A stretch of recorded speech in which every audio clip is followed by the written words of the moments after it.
میرا دکھ یہ ہے، آپ کا دکھ یہ ہے کہ ہم نے اس امت کو زوال میں دیکھا، ہم نے کشمیر میں ذبح ہوتی مائیں بہنیں اور بیٹے دیکھے، روہنگیا کے اندر مسلمانوں کی نسل کشی ہوتے دیکھی، ہم نے فلسطین کے اندر لہو بہتا ہوا دیکھا، درد ہی درد پھیل گیا۔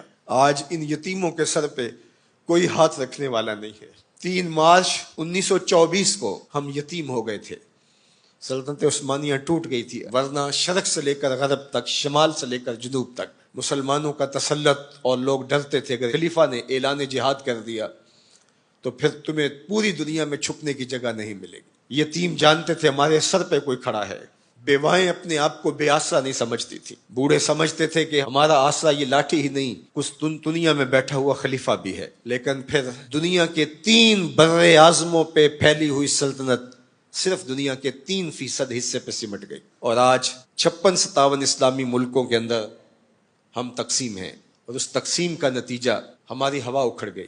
خلافت کی مرکزیت ہمارے پاس موجود نہ رہی۔ خلافت سے تصور لے کے یورپ نے اپنی صف بندی کی، اور یہ کتنے ملک جڑ کر کے ایک یونین بناتے ہیں اور ہماری وحدت کے ٹکڑے ٹکڑے کر دیتے ہیں۔ دیکھ مسجد میں شکست رشتہ تسبیح شیخ، اور بت کدے میں برہمن کی پختہ زناری بھی دیکھ، کافروں کی مسلم آئینی کا بھی نظارہ کر، اور مسلموں کی مسلم آزاری بھی دیکھ، چاک کر دی ترک نادان خلافت کی کعبہ، سادگی مسلم کی دیکھ اوروں کی عیاری بھی دیکھ۔ آج وہ ہدف حاصل کر چکے ہیں۔ آج فلسطین کے اندر قیامت ٹوٹی ہوئی ہے، دنیا کا میڈیا خاموش ہے، یہ جو خبریں ہمارے تک پہنچ رہی ہیں یہ باقاعدہ سینسر ہو کے آ رہی ہیں۔ یہ سوشل میڈیا کی وجہ سے کچھ تصاویر آ جاتی ہیں، کچھ بلکتے روتے بچے، کوئی بین کرتی مائیں اور کوئی فریاد کرتے بوڑھے ہماری جانب دیکھ رہے ہیں۔ ہماری جانب کیوں دیکھ رہے ہو؟ ہم تمہاری مدد کو نہیں پہنچنے والے۔ گلی میں 3 اوباش کھڑے تھے تو کھڑے کھڑے ان کی شرط لگ گئی کہ دیکھتے ہیں ہم میں سے سب سے بڑا بے غیرت کون ہے۔ تو یہ ثابت کرنے کے لیے گلی میں ایک بوڑھی خاتون آ رہی تھی جس کے ہاتھ میں ڈنڈا تھا، اور اس کو ٹیک ٹیک کے چل رہی تھی۔ ایک اوباش آگے بڑھا اور اس بوڑھی خاتون کے بڑھاپے کا لحاظ کیے بغیر اس کو دھکا دے دیا، وہ گر گئی۔ بہت بڑی بے غیرتی کا اس نے ثبوت فراہم کر دیا۔ لیکن دوسرا آگے بڑھا اور اس نے اس گری ہوئی بوڑھی خاتون کے اوپر ڈنڈے برسانے شروع کر دیے۔ اب تیسرے کی باری تھی، لیکن وہ ساکت کھڑا تھا، اور وہ بوڑھی خاتون تھوڑا سا سنبھلی اور اس نوجوان کو کہتی ہے تو سب سے بڑا بے غیرت ہے۔ تو ان 2 نوجوانوں نے پوچھا کہ کارنامے تو ہم نے سر انجام دیے، اور سب سے بڑے بے غیرت کی ڈگری تم لے گئے ہو، اور یہ بھی تمہیں کہہ رہی ہے۔ کہا تم نہیں جانتے یہ خاتون میری ماں لگتی ہے۔ آج اسرائیل نے ان کو مارا، برطانیہ کا وزیر اعظم جنگی جہاز کے اوپر بیٹھ کے ان گرے ہوئے مفلوق الحال لوگوں پر بم برسانے کے لیے خود پہنچا، لیکن وہ کہہ رہے امت مسلمہ تم بے غیرت ہو، ہم تمہاری مائیں لگتی ہیں، ہم تمہاری بہنیں لگتی ہیں،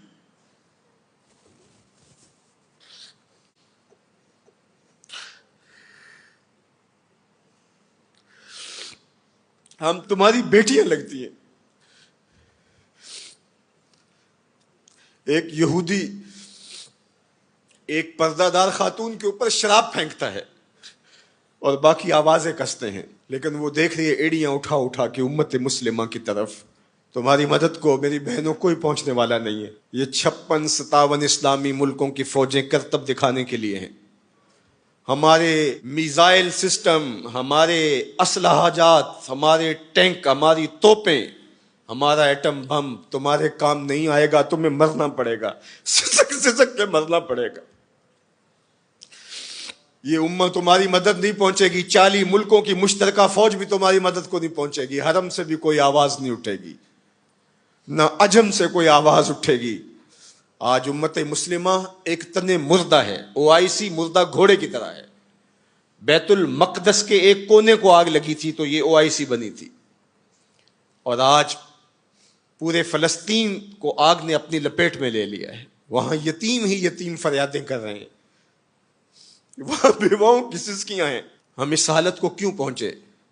اس لیے کہ ہم نے قرآن کو چھوڑ دیا۔ نہ ہماری عدالت میں قرآن ہے، نہ ہماری معاشرت میں قرآن ہے، نہ ہماری معیشت میں قرآن ہے، نہ ہمارے مقننہ میں قرآن ہے، آج قرآن صرف 2 جلدوں میں بند کر کے ہمارے طاق پہ سجا ہوا ہے. یہ نظام حیات تھا. ہم آج تک اسی برطانوی قانون پر جی رہے ہیں. ہم قرآن کا ضابطہ نہیں لا سکے. 56-57 اسلامی ملک. مجھے بتاؤ آج کسی کو کوئی کہیں سے نکال دے تو دوسرا ملک نیشنلٹی دے دیتا ہے, اس کو شہریت دے دیتا ہے. آج اسلام کو ملک بدر کیا گیا. بتاؤ 56-57 اسلامی ملکوں نے کس نے اس کو شہریت دی ہے؟ کہاں جمہوریت, کہیں بادشاہت, کہاں شخصی نظم. 56-57 اسلامی ملکوں میں اسلام گھومتا رہا. میں غریب الدیار ہوں, مجھے شہریت چاہیے, لیکن کسی نے اسلام کو قبول نہیں کیا. در عجم گردی داؤ ہم در عرب, مصطفیٰ نایاب ارزاں بو لہب. اقبال کہتے ہیں میں عجم میں بھی گھوما ہوں, میں عرب میں بھی گھوما ہوں, مجھے ابو لہب بھی ملا ہے, مجھے حضور کا نظام کہیں نہیں ملا. آج دین نبی دا وانگ یتیماں تے گھر کر تکے کھاوے. اے فلسطین کے یتیموں, تم اکیلے یتیم نہیں ہو. اس وقت اسلام بھی غریب الدیار ہے, اس کا کوئی وطن نہیں ہے. آج اسلام اپنے نظام کے ساتھ کہیں موجود نہیں ہے. اور یہ پستی اور یہ زبوحالی, یہ ذلت, یہ نکبت, یہ رسوائی ہمارا مقدر کیوں نہ ہو. قرآن سے دوری کے نتیجے میں رسوا ہو گئے.